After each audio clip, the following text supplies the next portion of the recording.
Shalom, selamat hari Minggu buat kita Bapak Ibu yang terkasih dalam nama Tuhan Yesus Kristus. Sebelum kita mendengarkan firman Tuhan untuk di minggu ini, kita bersatu di dalam doa.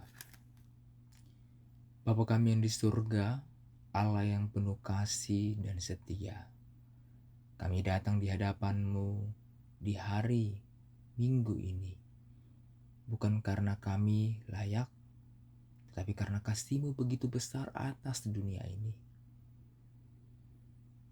Terima kasih Tuhan, Engkau tak berhenti walaupun kami sering gagal. Terima kasih untuk kasih yang tidak menyerah walau hati kami kadang keras. Ya Tuhan, ketika firman-Mu diberitakan hari ini, biarlah itu bukan hanya terdengar di telinga, tetapi tertulis di hati kami.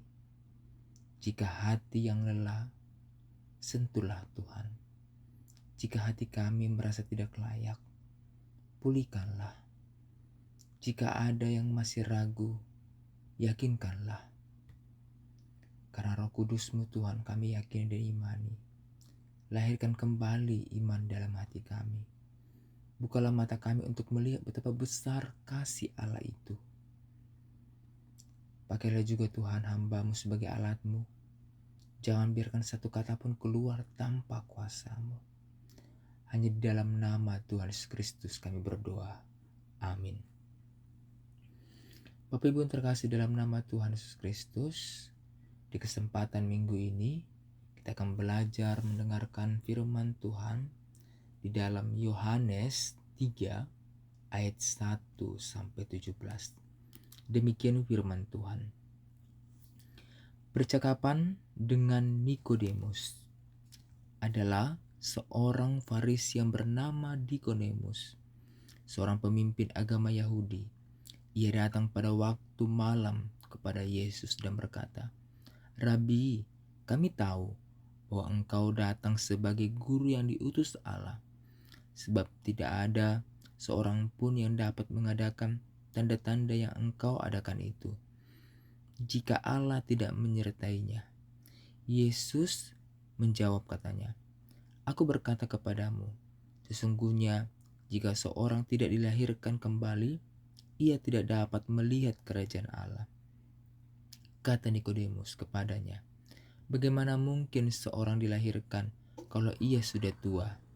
Dapatkah ia masuk kembali ke dalam rahim ibunya dan dilahirkan lagi?" Jawab Yesus, "Aku berkata kepadamu, sesungguhnya jika seorang tidak dilahirkan dari air dan roh, ia tidak dapat masuk ke dalam kerajaan Allah. Apa yang dilahirkan dari daging adalah daging, dan apa yang dilahirkan dari roh adalah roh. Janganlah engkau heran, karena aku berkata kepadamu, harus dilahirkan kembali. Angin bertiup kemana ia mau, dan engkau mendengar bunyinya, tapi engkau tidak tahu dari mana ia datang atau kemana ia pergi. Demikian halnya dengan tiap-tiap roh orang yang lahir dari roh." Nikodemus menjawab katanya, "Bagaimana mungkin hal ini terjadi?" Jawab Yesus, "Engkau adalah pengajar Israel, dan engkau tidak mengerti hal-hal itu. Aku berkata kepadamu, sesungguhnya kami berkata-kata tentang apa yang kami ketahui, dan kami bersaksi tentang apa yang kami lihat. Tetapi kamu tidak menerima kesaksian kami. Kamu tidak percaya waktu aku berkata-kata dengan kamu dengan hal-hal duniawi. Bagaimana kamu akan percaya kalau aku berkata-kata dengan kamu tentang hal-hal surgawi? Tidak ada seorang pun yang telah naik ke surga selain daripada Dia yang telah turun dari surga, yaitu Anak Manusia. Dan sama seperti Musa meninggikan ular di padang gurun, demikian juga Anak Manusia harus ditinggikan, supaya setiap orang yang percaya kepadanya beroleh hidup yang kekal. Karena begitu besar kasih Allah akan dunia ini, sehingga ia telah mengorbankan anaknya yang tunggal, supaya setiap orang yang percaya kepadanya tidak binasa, melainkan beroleh hidup yang kekal. Sebab Allah mengutus anaknya ke dalam dunia, bukan untuk menghakimi dunia, melainkan untuk menyelamatkannya oleh Dia. Bapak Ibu yang terkasih dalam nama Tuhan Yesus Kristus, sungguh luar biasa firman Tuhan dalam minggu ini yang bertemakan kasih Allah besar akan dunia ini. Kasih Allah besar akan dunia ini. Bapak Ibu yang terkasih, kalau kita bertanya seberapa besar kasih Allah, ini sebuah pertanyaan Bapak Ibu. Seberapa besar kasih Allah? Alkitab tidak menjawab dengan teori. Alkitab menjawab dengan sebuah pertemuan. Pertemuan antara Yesus dan seorang pemimpin agama bernama Nikodemus. Ia datang pada malam hari, mungkin takut, mungkin ragu, bahkan juga mungkin mencari. Dari tengah percakapan itu lahirlah ayat yang paling terkenal. Karena begitu besar kasih Allah akan dunia ini, sehingga ia telah mengorbankan anaknya yang tunggal, supaya setiap orang yang percaya kepadanya tidak binasa, melainkan beroleh hidup yang kekal. Inilah adalah nats yang sangat-sangat terkenal Bapak Ibu. Ya, itu di ayat Yohanes 3 ayat 16. Tapi sebelum sampai ke ayat 16, kita perlu memahami alur cerita dalam konteks ini. Yang pertama adalah di ayat 1 sampai 3 adalah kasih Allah mencari orang yang mencari. Nikodemus adalah seorang Farisi. Ya. Ia tahu Taurat, ia religius, bahkan ia bermoral. Tetapi ia tetap merasa ada yang kurang. Sehingga Bapak Ibu yang terkasih, ia datang malam hari dan Yesus tidak menolaknya. Kasih Allah tidak hanya untuk orang berdosa terang-terangan. Kasih Allah juga untuk orang religius yang hatinya kosong. Ya. Yesus berkata, jika seorang tidak dilahirkan kembali, ia tidak dapat melihat kerajaan Allah. Bapak Ibu yang terkasih, banyak orang religius, ya, banyak orang melayani tapi hatinya kosong. Ya. Hatinya tidak percaya akan kebenaran kasih Allah di dalam hidupnya. Hanya sebagai semua formalitas dalam kehidupannya. Bapak Ibu yang terkasih, kasih Allah bukan sekedar memperbaiki agama, tetapi kasih Allah memberikan kelahiran baru di dalam kehidupan kita. Selanjutnya Bapak Ibu di ayat 4 sampai 8. Di sini ditegaskan adalah kasih Allah mengubah dari dalam.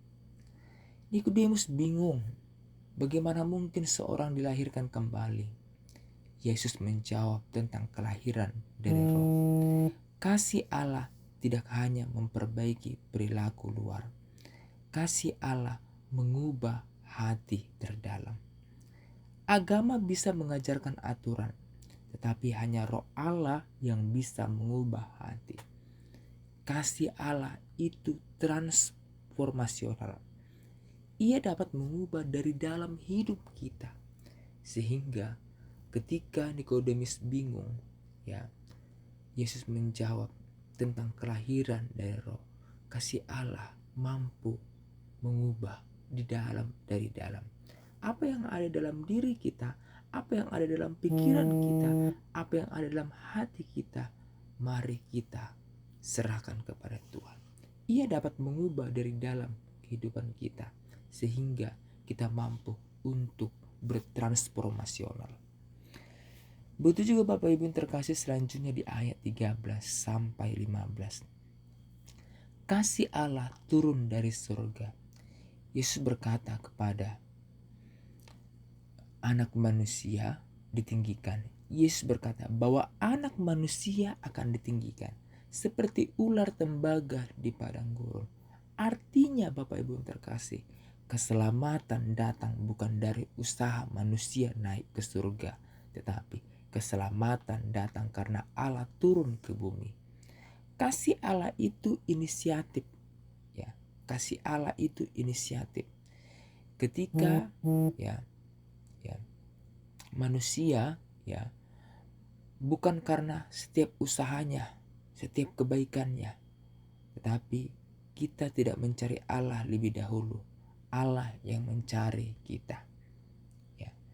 Demikian Bapak Ibu terkasih dalam nama Tuhan Yesus Kristus, ya, kasih Allah turun dari surga. Yang selanjutnya Bapak Ibu yang terkasih, di ayat yang ke-16, inilah puncak dari kasih Allah. Bahwasanya kasih Allah besar akan dunia ini. Sekali lagi Bapak Ibu yang terkasih, di nats ini, karena begitu besar kasih Allah akan dunia ini, sehingga ia telah mengeluarkannya, anaknya yang tunggal. Ya, supaya apa Bapak Ibu yang terkasih dalam nama Tuhan Yesus Kristus? Supaya tidak binasa bagi orang-orang yang percaya, melainkan beroleh hidup yang kekal. Perlu kita perhatikan Bapak Ibu yang terkasih, bukan sekedar mengasihi, tetapi begitu besar. Dan bukan hanya orang Israel, tetapi dunia ini. Dunia yang berdosa, dunia yang memberontak, dunia yang sering menolak Dia. Kasih Allah bukan sentimental. Kasih Allah berkorban. Ia memberikan anaknya. Kasih sejati selalu memberi. Kasih sejati selalu rela berkorban.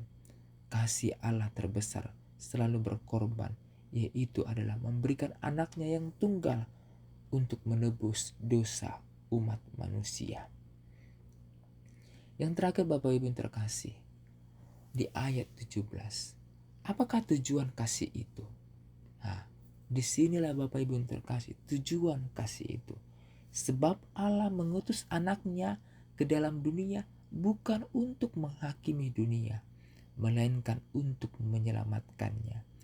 Yesus datang bukan pertama-tama untuk menghukum, tetapi untuk menyelamatkan.